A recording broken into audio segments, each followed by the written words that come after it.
then I would say that you have an obligation, a Christian obligation, to let me know. Because what if I'm off base? And I'm just too much of a numbskull to realize it. And you can splain it, as my nephew says, splain it more better. And then we'll both grow. Or if I've done a bad job, I can say, oh yeah, I didn't say that right. What I meant was blah, blah, blah. And that'll be wonderful. But you're going to push back on me. So we are going to delve in, of necessity, some conjecture. We have to, because we are 2,000 years after the fact. So we can learn a lot about Jewish culture, Jewish history, and so forth, and kind of put ourselves in the minds of the people that were reading this 2,000 years ago, the original audience. Kind of we can do that. Now, we can't do it perfectly because we were not born and living 2,000 years ago. We were not able to go over and talk to the author. Excuse me, John, when you said dragon, just between you and me, what are we talking about here? We can't do that. But, we can dig a lot deeper than we typically do. And so that's our plan. Lord willing, that's our plan. So people often ask me about, you have a New Year's resolution? And I go, yeah, same as last 20 years. Lose some weight, get healthier, read the Bible more. And so I've expanded that read the Bible more. When people ask me about that, I say, yeah, here's what I suggest for you. If you really want to do that, read the Bible more. A, decide. Decide you're going to do it. Because goodness knows, as one of my favorite philosophers, John Lennon, said, life is what happens while you're busy doing something else. Isn't that true? And then one day you wake up. So it's so easy to set aside, as Stephen Covey would say, things that are attention-grabbing but not that terribly important, and they take up all your time. And the things that don't really grab your attention but are super important, we kind of push them to the side, like reading the scriptures, right? Got to decide. And then, like I always suggest, in one of my favorite talks that I like to do, I call Why Every Christian Needs 3 Bibles. And it is one of my favorites because I wish somebody explained this to me a long time ago. I think everybody needs a really good literal version. And we are so blessed these days with really excellent translations into modern American English. Really excellent. But no translation is perfect. Bless all of our hearts. I really realized that the hard way when I thought, I'm going to make my own paraphrase translation. I actually did quite a bit of work on it. And then I was doing one of those talks when I said, okay, when you pick your translation, be very careful. Don't pick a translation done by one person, because then there's nothing to dilute out that one person's crazy ideas. So I said, be wary of the message. Eugene Peterson, great guy. But he's one guy. The Passion, no, don't go there. One guy. All the crazy stuff has no way to dilute it out in a group. Whereas in a group of translators, if I say, I think we should translate this way, modern American English, then John could say, no, you're nuts. That's not right. Because over here it says this, and over here, and I go, yeah, that's right. And so you get this self-correcting thing. So pick a translation done by a group. And I thought, but wait, aren't you, meaning me, doing a one-person translation? Yes. So I quit. I stopped because I agree with me. You shouldn't get a translation by one person. So I literally quit. But I still learned a lot by doing it. It's so hard to translate. It really is hard. So what are the 3 things you need? A good literal version. New King James, ESV, literal. They tend to read a little bit clunkier because they are so literal. And then a really good dynamic translation. Best one I think today is New International, NIV. Pretty good. And then a really good paraphrase where the translation team says, they're not hiding anything, they say, we are making a paraphrase, so we are going to change things to modern language if we think it makes more sense to the modern reader. And that's what they do, paraphrase. And they take much more liberty doing it. So, if you're doing your new in-depth Bible study for 2025, there are many plans. I suggest just start with the 4 biographies in the New Testament, Matthew, Mark, Luke, and John.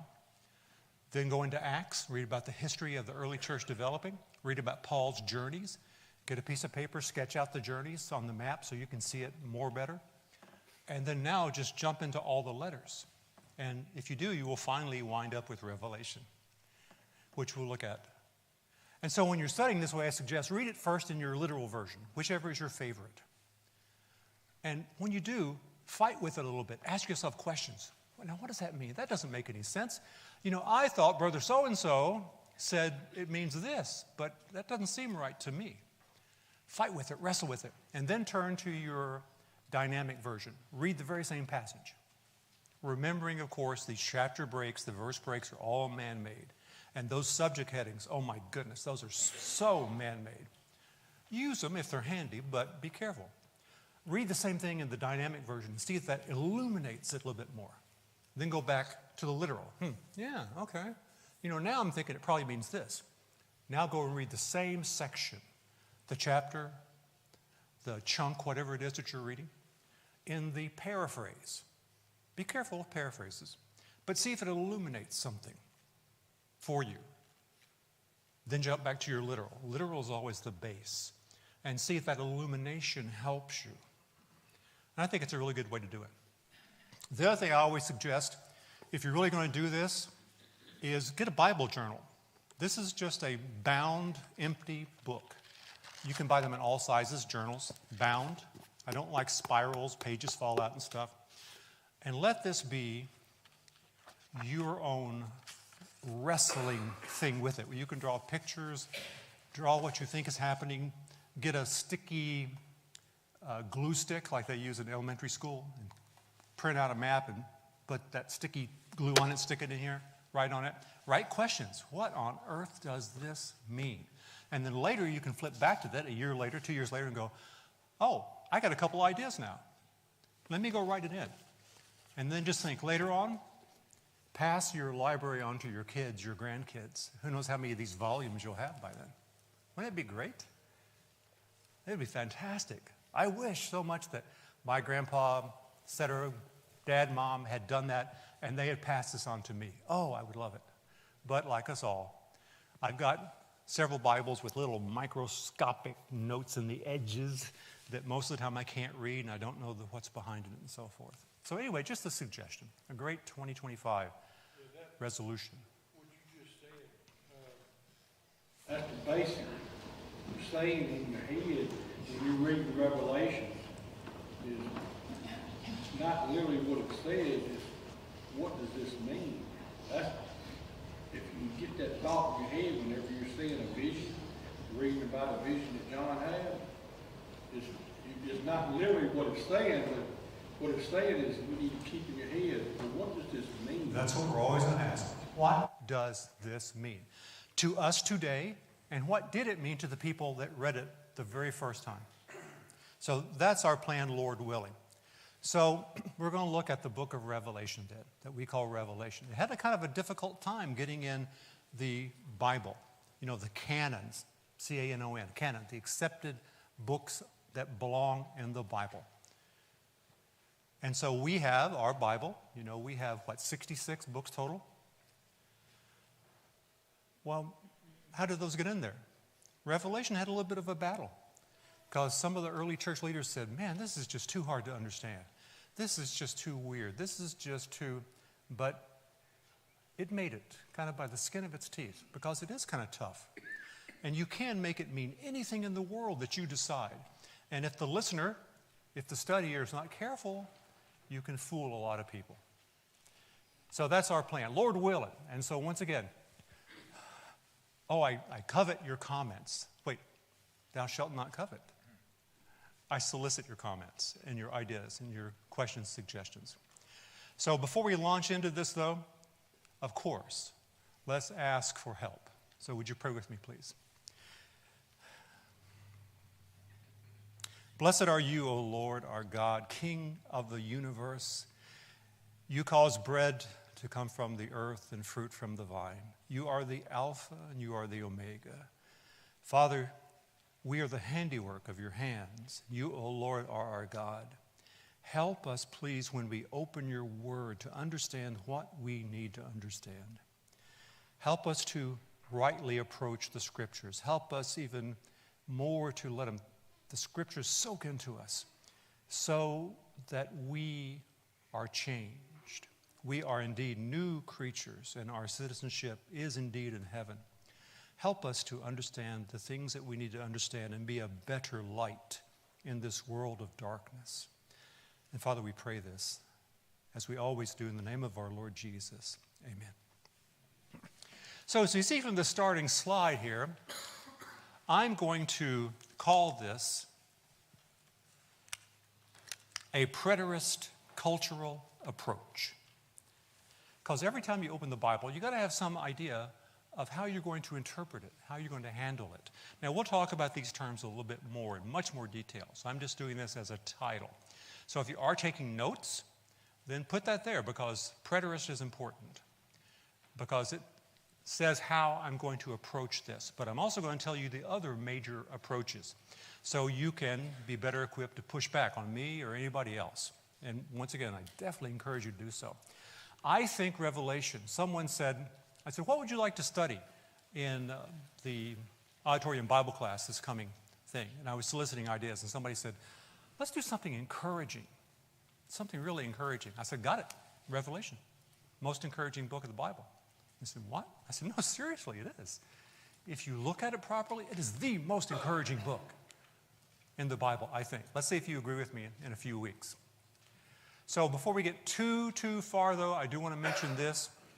I'm building a new slide set for this. Instead of using the old one, I'm building a brand new one. This takes time, so I probably will never have these in advance of our class. I was making a couple of changes that popped in my mind this morning. But I do want you to have these slides if you want them. Send me an email. Here's my email coming up right here. Just glenn.shearer. Just put one N in the Glenn, and send it to my work address, usm.edu, and just say, hey, send me the slides, and we'll do it. If you would like them and you would like to print them out, but you don't have a printer, no worries, just let me know. And I'll print out a set for you and bring it to you. So I do want to encourage you to do this if you want to punch holes in them, stick them in your notebook or whatever, so you can fight with them and wrestle with them, and then later you can say, hey, I think you're totally off base when you said this and this. Oh, that's great, I love it. And so I'm just looking at all the people I know that are teachers. And like, Adam, do you like it when one of your students asks you a clarification question? I like when they ask me anything. Because it means at least they're paying attention, right? And they're thinking. And that gives you an opportunity to explain it a little bit better. And a few times I've said something in classes, and then they'll point it out, and I go, oh, I didn't say that, did I? No, that's totally wrong. And they said, yeah, you did. And I'll ask somebody else, did I really say that? Yeah, you did. And I go, man, isn't that amazing? It's like my grandpa always said, my mouth turned over before my brain was in gear. Is that like a Virginia saying too? Yeah, it's very true, isn't it? But see, that gave me a chance to correct it. And so if you have a question in here, do feel free to ask it. A lot of times I'll have to say, we'll get to that later, if that's okay. Sometimes I'll say, I have no idea. Sometimes I'll say, wow, I have no idea. What do you think? Do you think of something? And I ask that with all sincerity because I'm looking for ideas to grow too. So teacher learns more than the students usually. And if you see somebody raise their hand and I'm just opining randomly about my own self, then, and I don't notice them, then notice them for me, please, and say, excuse me, you got a question over here? And I'll go, oh man, thank you so much. Because it's easy to get tunnel vision when you're trying to make a point. Now, I'll just miss a hand. Or see me afterwards, or send me an email. Okay, deal? Deal, let's do it. Okay, so in the book of Revelation, let's approach this the way I would kind of do it as a seminary type class. At some places I wouldn't do it this deep, but here we have a boatload of serious Bible students. And so I'm not worried here. So, and that means I do expect you to push back on me, right? And ask questions, and especially push back on me. So we know the author is John. If we look at Revelation 1, and I'm going to be using mostly my favorite literal version, ESV. And sometimes I'll be translating from the Westcott Hort Greek text, maybe, from time to time. So here, we read Revelation 1, verse 1. And it says, the revelation of Jesus Christ, which God gave him to show his servant the things that must soon take place, He made it known by sending his angel to his servant John. There we go. Clear as a bell. Thankfully, this letter, and it really is a letter, does this. We know that in the ancient days, dates and names weren't quite as important as they are to modern Americans. So a lot of times, they wouldn't bother to say who they are or the date or anything. Yeah. Okay, I'm still stuck on preter. What's a preterist? Oh, preterist? Yes. Preterist, there's three, and we'll get to this, but just as a quickie, there's three major approaches when you open the book of Revelation. How am I going to interpret it? Am I going to interpret it as a letter written by John to these people that's talking about things that are mainly critical to the people of that day that are reading it that day? In other words, all this stuff is mainly about first century stuff. That's preterist. The second way is a historicist, when the reader, the translator, the commentator, whoever it is, the class leader, says, you know, I think Revelation is about the whole sweep of history. And therefore, it's going to have things in it about every period of history. And then they can say things like, see, when it says this, that's the Nazis rising in the 1940s, 1939s. And see this? This is the Tsar of Russia, because it talks about the entire flow of history up to the end days. The third approach is a futurist, which says, you know, I think Revelation is really mostly, maybe not 100%, but mostly about just the future, just the end days. Not really so much about the people in the first century. Oh, yeah, they were being persecuted. Yeah, this is kind of a comforting text, but it's really mostly about the future. Now, which of those three I pick makes an astonishing difference on how I interpret Revelation. Is it mainly just to the people of the day? Or is it about the entire flow of history? So preterist, historicist, or is it futurist, mainly about the end days, way in the future? We don't know how way in the future way is, but it's way in the future, the end days. And we don't know how much of time it's going to cover because... No idea. It's been the futurist, the historist has always had an evolutionary view of Revelation because of that, because as history advances, before it was the Panzer tanks for the Germans, it was the steam engine, the trains, those things like that were the historistic depictions of these things in Revelation. And so it changes every century, right? Cultural, And now it's atomic bombs. Yeah, now you read it. It's a hyper revolutionary. It depends, and that shows you how much it depends on which of those three hermeneutic approaches. And this hermeneutics, that just means how am I going to try to understand? That's all that means. Just a fancy word, hermeneutics, understanding. How am I going to do it? I got to do it. Otherwise, it's just ink on paper. That's all. I once said the Bible doesn't say what it says. I said this in a group, and that I didn't mean it as an inflammatory thing, but it riled up a bunch of people. And before I could say, because it's only ink on paper, that's all it is. It's in the heart is where it becomes the Word of God. Now, that wasn't the best choice for that particular audience, and I was making a point that didn't flow properly from what I meant. But you see what I mean? We have to interpret it. If I don't read it, faith cometh by. Yeah. And so back in the day, when nobody had a copy because it's way too expensive, how did you learn the Scripture? You had to go to synagogue, you had to go to temple, you had to go to house church, and you had to hear it. Oral. And it would soak in. Hear it a few thousand times. That's how you learn it. So you got to hear it, you got to incorporate it, you got to stick it in your heart and let it do something. Andy? Just by reading the first verse tells you how to really look at Revelation. Shortly coming back and turn, reading from the scriptures before Revelation, always usually meant something that was around the corner. You're stealing my thunder. We're going to get to my biblical warrant for why I think we should use a preterist approach. Because, who am I? I didn't write it. So but I'm going to give you a biblical warrant. And if I can't explain why I think this is right, you should worry. Whoever tells you something, if they can't explain why they think it's that way, not this way, worry. And so I expect you to say, where's your biblical warrant for that? And I'll say, well, here it is. A, B, C, D, E, F, G. Each of those will have a little bit of interpretation on them too. But yeah, we're going to get to that. Thank you. And when I get to that slide, then I'll say, what do you think about this, Dean? Pretty good. Tom? Well, there's just a lot of controversy, right word to describe the understanding of the book of Revelation. People really get into a lot of just, I don't know, some of it gets way out there and stuff. But the reality is, there's some core things in this book that are really important for us all to understand, and we shouldn't avoid it or get caught up in these fantastic views of things and miss these important fundamental messages that God's communicating to us through this book. Exactly. And you're heading down the exact road we're going to take early on. So we set the stage. The author is John. Now, what do we do automatically? The author is John. Who is that? John the Beloved. John the Apostle, author of the fourth gospel.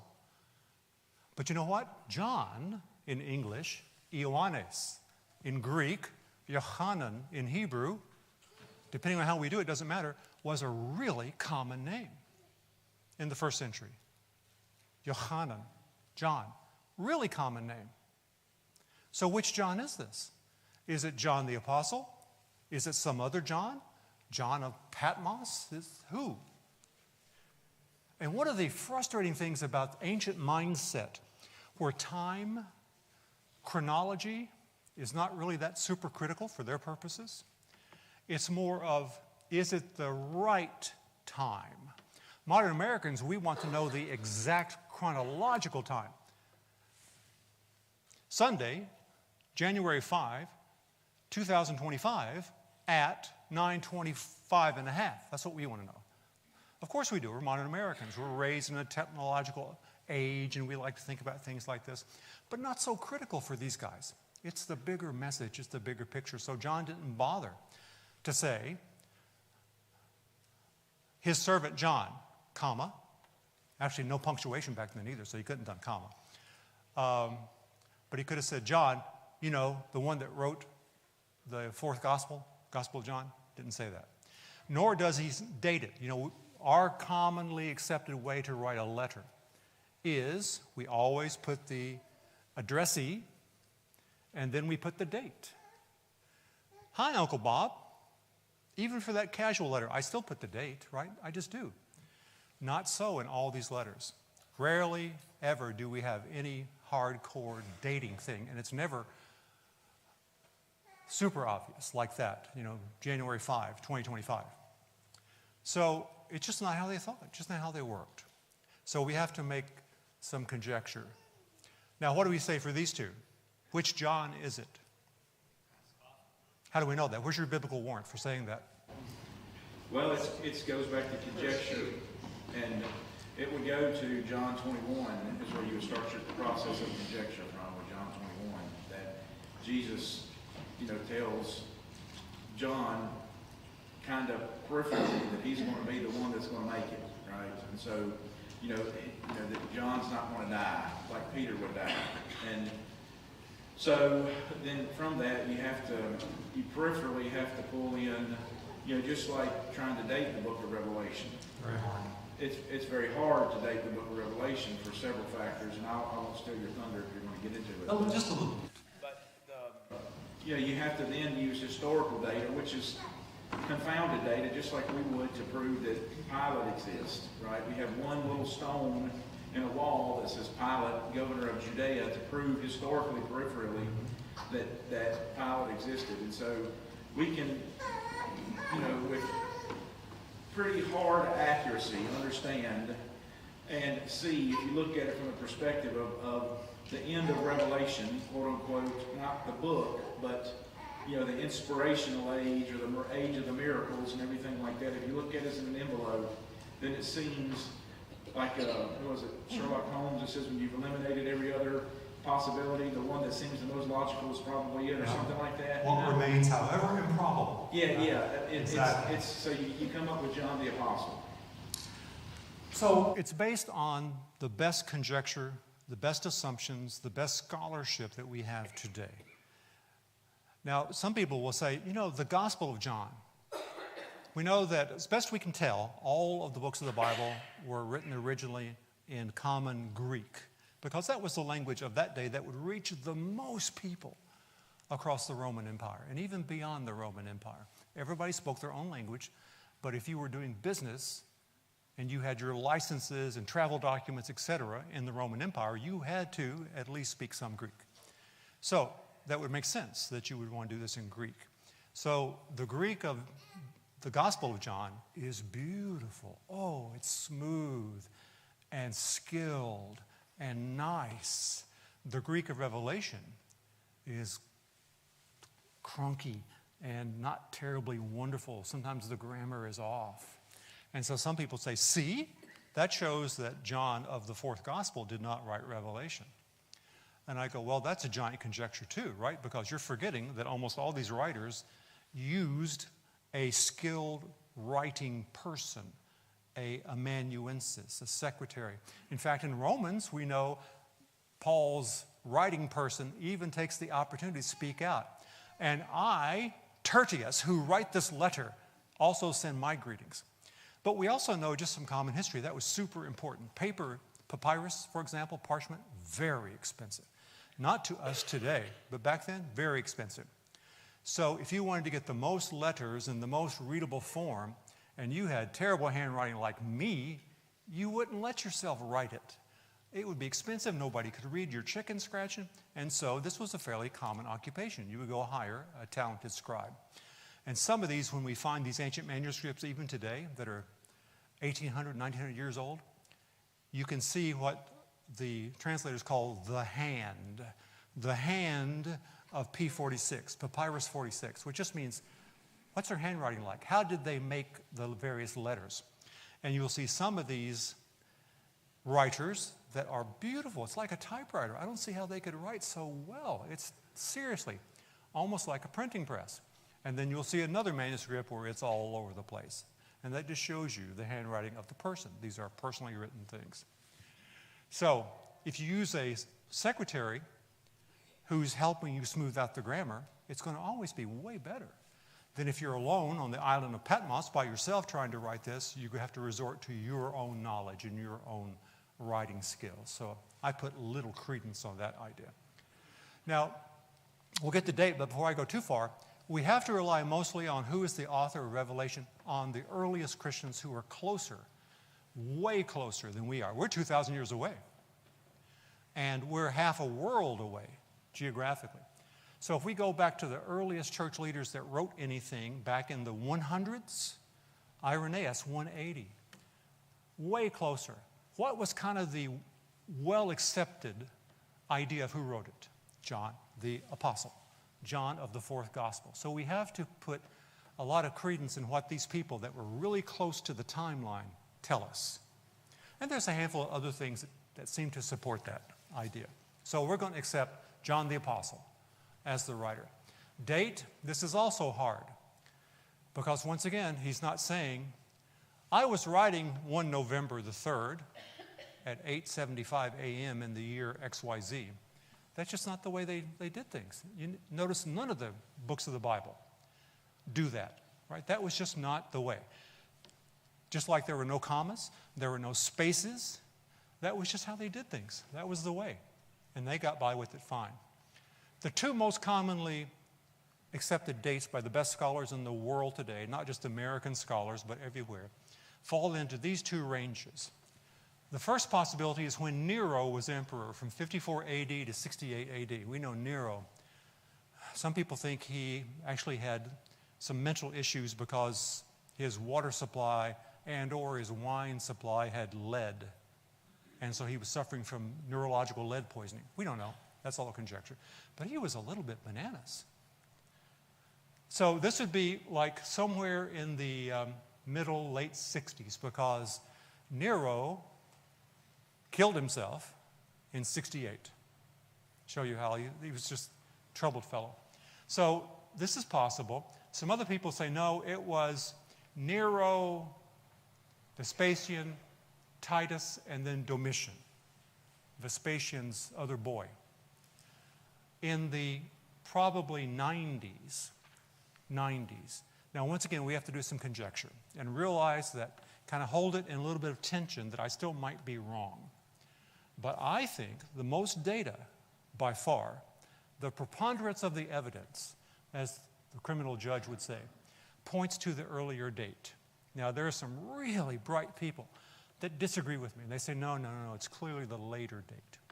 And so I could say, okay, what's your biblical warrant for that? What's your historical warrant for that? Whatever. What's your manuscript critical warrant for that? Show me. All right, well, okay, I see what you're saying, but I still think the preponderance favors this. So therefore, I'm going to make a judgment call and say, I still think, after many years of study, now my opinion has changed on a number of things about Revelation over the past 20 years. Quite a bit changed. As I've learned more, thought more, tried to ignore more what people have told me and try to open the book and see what it tells me. I've changed quite a bit of things. But I still think it's probably the earlier date. I really do. So I think it's during the reign of Nero, and we'll see a couple of spots that tend to support that quite a bit later. And peripherally, that would, one of the foundational principles for that, and that's what's helped change my thinking to the earlier date too, is that there's no mention of the destruction of the temple in Jerusalem there. Yeah, that's true. And that's a common thing that the manuscript critics will say, well, goodness, the destruction of the temple by Titus in AD 70 was such a horrific event that basically destroyed the core of what it was to be a Jew, the place where God lived, the place where we had to go sacrifice, the temple, the wonder of the world that Herod spent so much time and money on. And it was a glorious thing. People would come from other countries just to see it. And it was said by Josephus that if you approach the temple from the east in the morning, be careful, because if you're heading east, the sun is rising behind you, and the sun will hit the gold cladding and the white marble of the temple, and the reflection will blind you. So be careful if you're approaching from the east, Josephus says. So glorious. Plus, that 60s is more in line of the vision of the seven-headed dragon, because he's trying to get a point across to Rome about the seven kings that come to power: Vespasian, Nero, It could be. Titus. The seventh emperor. If it ends up in the 90s, then you miss it. You could be. You could also argue that, if it's in the 90s, John, as best we can possibly figure, and this is probably reasonably accurate, how old would John be, do you think, in the 90s? In his 90s. Is he going to survive on this crappy island of Patmos by himself and be able to do this thing and still cause a ruckus for the Romans? Maybe. Who can say, right? Who can say how God is working through him, possibly? But if he's more in his 60s, yeah, that makes more sense, right? Maybe. So we're putting together a lot of points, but it's not sure regardless. Now, location, we're okay on this because John tells us in verse number 9. So flip to Revelation 1:9, and we'll see it. I, John, once again reading from the ESV, your brother and your partner in the tribulation, and your partner in the kingdom, and your partner in the patient endurance. You can see I'm filtering out those comments and attaching them to the main clause each time. I was on the island called Patmos on account of the word of God and on account of the testimony of Jesus. Okay, on the island of Patmos. Now, once again, sometimes geography makes all the difference in the world. Like when Jesus said, Peter, you are Peter, and upon this rock I will build my church. See, first pope. There you go, easy. The geography of that is critical, absolutely critical. Where was he? Caesarea Philippi. What is Caesarea Philippi? It's the religious Disney World of the age. All the temples were there. You could go see whoever you wanted to. Temple of Zeus, Temple of Pan, Temple of Poseidon. And people would come from miles around, have picnic and all these temples. It was wonderful, religious Disneyland. Why did Jesus take his guys way up there, way out of the province of Judea and Samaria? He didn't do that, right? He said, my job is for the people of Israel. But he did this odd detour way up there. There's a big reason for that, I think. And the geography plays a critical role. So, island of Patmos, what is this? So here's a map of the Roman Empire from the early 2nd century, but it hasn't changed quite that much. Now, just to kind of set the stage on some spots that we know. So here is modern-day Italy. There's Rome. Here's the Mediterranean Sea. Way over here in what the Romans called the province of Judea and Samaria, we would have Jerusalem. Here is Ephesus in what the Romans called province of Asia, or what Paul would sometimes say Western Galatia. Here is Greece. And so right here, this ocean where the Mediterranean Sea is going between Asia and Greece, the Aegean Sea, there's dozens and dozens of these little mountainous islands. Now let's zoom in on this a little bit. So right there is Ephesus, and all these little islands are so-called the Greek islands most of the time. Now let's zoom in. Here's Ephesus right here. This little bitty island, you can see there are dozens of islands. That's the island of Patmos. A little rocky crag 60 miles about southwest from Ephesus. Get on a boat, and you can see nobody's going to get there unless they have a boat, unless they want to risk the ire of the Roman Empire and the guards on that island. Now, let's look at a modern picture today. We don't have a picture from 2,000 years ago, of course, but we can look at a modern picture today, and we can see that it is very steep and rugged. I wouldn't want to live there. We can read that it was used by Rome to exile political prisoners. You got some guy that you don't really want to outkill and make him a martyr, so what do? Same thing leaders do today. You don't kill them because you don't want a martyr, so you send them someplace so remote, they're way out of the way. Now here's a modern picture. Patmos. Now how would you like to live there? With yourself or just a handful of other people? What are you going to eat? What are you going to do? How are you going to communicate? You would have to send things through your Roman guards, and they're going to do the same thing guards in prison do today. They're going to go through your letter, and they're going to expunge all the things that look suspicious, aren't they? They're going to redact them. And it'll be like getting something from the CIA via the Freedom of Information Act. It's going to be 3 words on a page, and everything else is redacted. So he was on Patmos. We know this. Now, this book, Revelation, is often called the Apocalypse of John, because in the very first verse, what John wrote, writing in Greek, is he wrote, and we have it translated in modern English, the apocalypse of Yeshua Christos. The apocalypse is what it says. Now, our translators have said revelation. But that word, apocalypse, we have attached to it this massive cultural significance for us today. We take that word apocalypse, and we have heard on TV, we've read all this stuff, it's going to be the apocalypse, it's apocalyptic. You know, the hurricane came, it was apocalyptic. Utter destruction, the horseman of destruction, the great dragon, the beast, and it's going to be horrible, and it's going to be catastrophes. That's apocalypse, and we even have a word for that, apocalyptic. Well, that's our bad, because if we look at that word, we can see what some people have done, like Hal Lindsey, late great Planet Earth. Oh, it's a fascinating read. I love it. Millions of copies have been sold. He passed away, by the way, last November. Hal Lindsey. He writes in his book, Late Great Planet Earth, about how the end times is going to be a desperate and desolate world. The Antichrist is going to come. Excuse me, Hal, I thought Antichrist is only even mentioned in the first letter of John, second letter of John. Never in Revelation. Why are you making like a whole chapter on this and how horrible it's going to be? Is there a reason to do that? Maybe, maybe not. I think not. There's going to be the great war of Armageddon, and there's going to be, now you get into all this ideas. This means nuclear bombs, and this means Russia, and this means radical Islam, and this means, okay, where do you get that? You're just kind of making it up, really. Well, that's kind of bizarre. There's going to be the horsemen of destruction, great catastrophes, the mark of the beast, and everybody's going to have 666. tattooed on their forehead. It's a great read. It really is. It's very exciting. Because if he wrote it via the preterist approach, all that stuff is not going to be in there.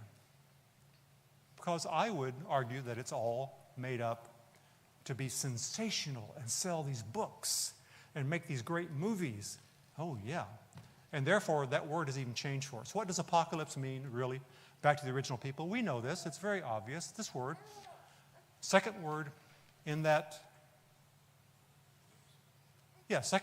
first sentence. The apocalypsis. Apocalypse. What does that mean? It's a common word. It was used a lot. Here's what it means. Taking something that's misunderstood, something that's kind of hidden, something that's poorly understood, and I'm going to explain it. I'm going to unveil it. I'm going to uncover it. I'm going to reveal it. So it's not like this great and utter destruction. It's something that needs to be known, but it's currently not very well known for some reason. I'm going to explain it, John says to you. That's it. Wait, you mean it's not the great horseman of the apocalypse? No. It's a very common Greek word. It means I'm going to explain something that to you right now does not make sense. Hang on, let me explain it. And that's why in English we get this word reveal, right? The revelation. You could just say the explaining of what's going to happen. But our culture, bless all of our hearts, Hal Lindsey, etc., have convinced us that word is like spooky, scary, crazy stuff. Now, there's a lot of examples of apocalyptic books. Has second bell rung yet? Okay. Of course, Revelation. Now, this style, apocalyptic style, this revealing style of something that's currently misunderstood, it's really a fairly common Jewish way to write things. Book of Daniel is an apocalyptic book. In other words, it uses the literary style of the apocalyptic literature. Also, the books of Enoch, the books of Baruch, the books of the Assumption of Moses. Now, notice I put non-canonical there. Those are not in our Bible, but they tell us how the Jews were thinking in the intertestamental period. Most of these come about 200 BC or so forth. And so, let's do this real quick and then we'll quit. What are the characteristics then of apocalyptic literature in general, of which Revelation is a critical part? Well, here we go. Deep cultural, historical references, figurative, symbolic language, exaggerated images, poetic forms. Now, why would you even bother? This is what I think. Insiders can understand this stuff easily, but outsiders that don't know the history and the symbolism and the figures are going to think it's just kooky nonsense. So if you're trying to get this by the Roman censors off the island, wouldn't this be clever? Now, there are other reasons too. And let me make up just a crazy example real quickly. Let's do it like today. Let's say that I go out on the sidewalk and I find some people that are not church-going people. And I say, hey, you know what? Let me tell you something, see if you can figure out. There was a bush, and the bush became a flame, and the flame became a man, and the man attacked the throne of the Nile. They would call the white coat guys, right, to come get me. But what if I said the very same thing to church-going folk, that no, even in our limited amount, we know that ancient history. Who am I talking about? There was a bush that became a flame, and the flame became a man, and the man attacked the great throne of the Nile. What am I talking about? It's clear as a bell, isn't it? Moses. So this is kind of the same idea, I think. John is using this deep Hebraic imagery, and he's going to call the Emperor Nero every name in the book. And the Roman guards, whose boss is Nero, are going to say, this is just crazy gob. Yeah, send it on. This is like, see, I told you these Hebrews are nuts. They are totally nuts. And so they're going to let it go on by, right? But now when the people get it, they're going to see the images and they're going to know precisely what he's talking about. So I think. As we go through, think about that, and then let's see if you think that's a reasonable conjecture. Okay? So thank you so much. Do remember that email address. If you want to copy the slides, be sure to let me know you got a question. You want to be sure that we talk about something, send that idea to me, whatever it is. And then, Lord willing, we'll pick up next Sunday, right basically here, and we'll talk, I'll show you a couple of examples of Apocalypse, of Baruch, and so forth, and we'll look at the first 2 verses of Revelation. You'll see it's the same genre. Same genre.